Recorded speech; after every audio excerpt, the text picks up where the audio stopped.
welcome back everybody. This is Titus Valspar once again. Now, I know from first glance, you're all already starting to ask some questions. In the video from last week, my hope was to have created a second video of command point strategies for lower level bases. As I actually finished up headquarter upgrade 15 just the other day. So this week, here in my other base, I'm going to go through some of the same ideas, but just kind of go through it in a similar manner and fashion, a little shorter this time. Now, if you have questions about any of the other command points and how they work, I'll invite you to refer back to last week's video. I'm going to try and keep this one a little more condensed. Just kind of as a brief view, I will let you know that I do have access to, at this account, which I have at a headquarter level 7, very big difference there, is I have access to the A-10 bomber. That comes standard with every headquarter from the beginning. I have access to the signal flare, again, comes standard. I have access to the Hellfire missile, which is unlocked at headquarter level 3. I have access to the med pack, which comes at headquarter level 5. I will not be able to display the use of the electromagnetic pulse burst or the EMP.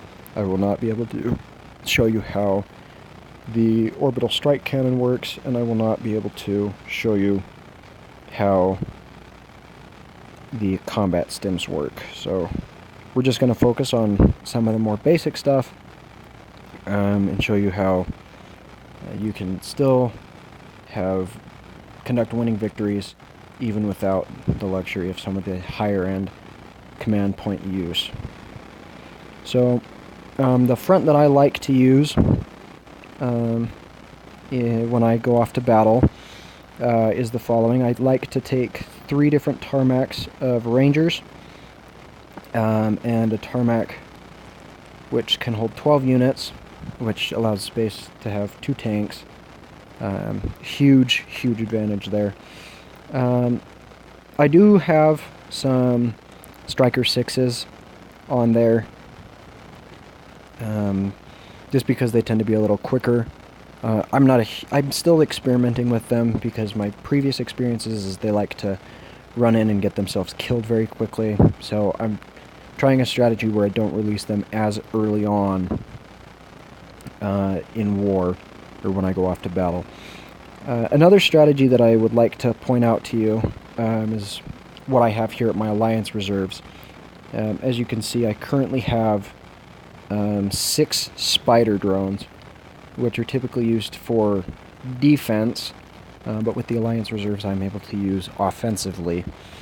There's a strategy to that as well, which I will also exploit here, and I've found that it's been very helpful, and hope that you can probably learn as well how you can use them to increase your odds of victory when at war. So we're going to go ahead and we're going to assign up Strike Force, just like we did last time. Wait for it to load. Alright, we'll search out my other base. Assign him to 1. We'll go ahead and throw Vince back onto the Facebook Strike Force. And then we'll go with Edjoven 69. He's a very good officer in our alliance here. So with that, we'll go ahead and assign them out. Now I'm going to take these strike forces, which are linked to alliance members and friends, and assign them to my Rangers. And like I talked about last week, but didn't actually do, I'm going to take General Shepard here, and I'm going to deploy him on my command center, or my weapon command building.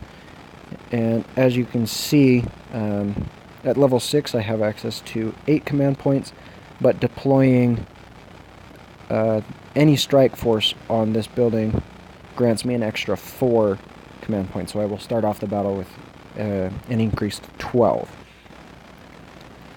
So before these all run out and expire, I'm going to go ahead and jump into my alliance war, and just so I can have a little more control over my target, and we'll conduct this live battle that way.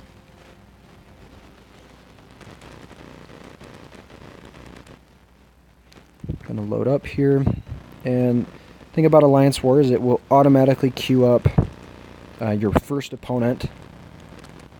Sometimes it's accurate, sometimes it's not. It looks like I'm faced off against Jahe 74, and he's a level 23. I'm at a level 21, so it's a little bit of a mismatch, but I hope to come off conquer victorious. So let's take a peek at his base and strategize here just a bit.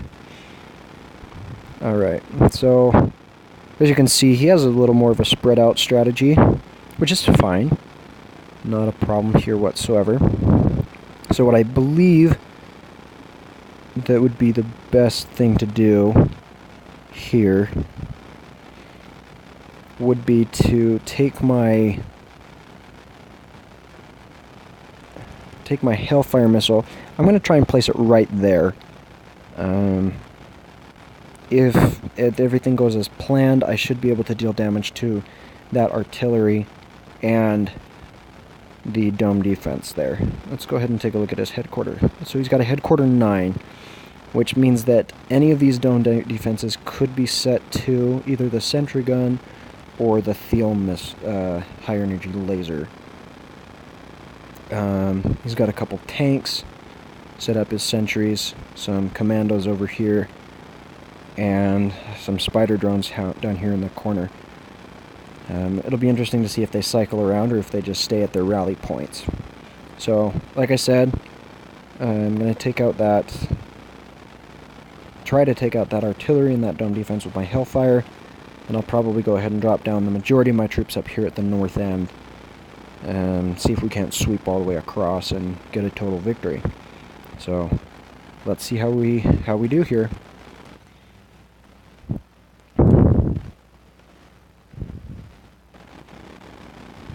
Alright, so as I suspected, his troops are all going to cycle around.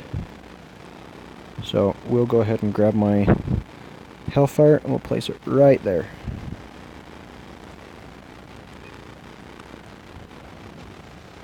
And it looks like that worked just as I wanted it to.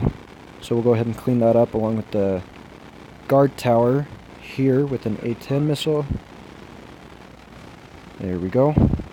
I have 10 command points there, so we're going to go ahead and drop down my tanks and my rangers. I'm going to put them on hold for just a minute.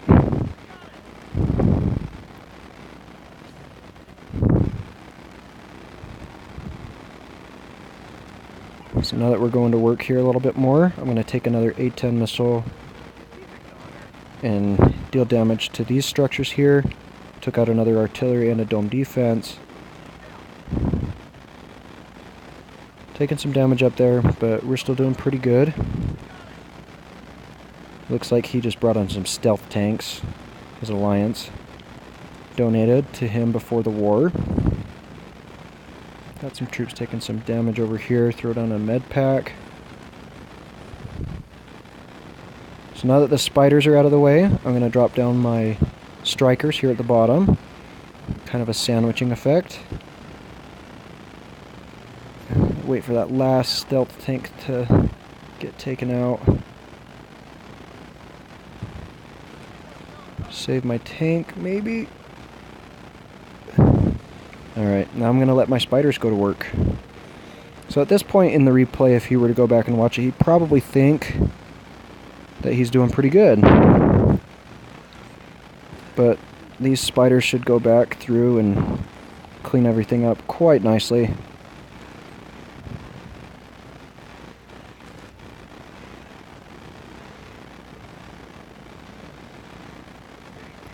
So that's personally why I like using spiders on the Alliance Reserve. Bring those over that way. And at this point I have some extra command points, so we'll do some damage to the headquarter there. And that took care of everything. So as you can see, command points in Strike Force make a very, very big difference, a very crucial difference in the war process. Again, I lost almost all of my troops, but I did get 3 flags out of it, which will come as a huge advantage when the war is finished, as it grants free supplies, oil, steel, and for higher level tech for everybody in the Alliance, whether they participated or not. So it looks like that puts us up even a little further than where we were sitting. And then if I were to click here on the battle log, I could go back through and look at my attack, as well as the attacks of others in my Alliance. But that's just a little bit more as to how the command points work. Another thing I want to demonstrate here quickly is this button over here, the retrain, the quick retrain button. So as you can see, all of my tarmacs, except for my Striker 6s, are empty. So if I go ahead and I click on this button, it'll ask me if I want to retrain all troops.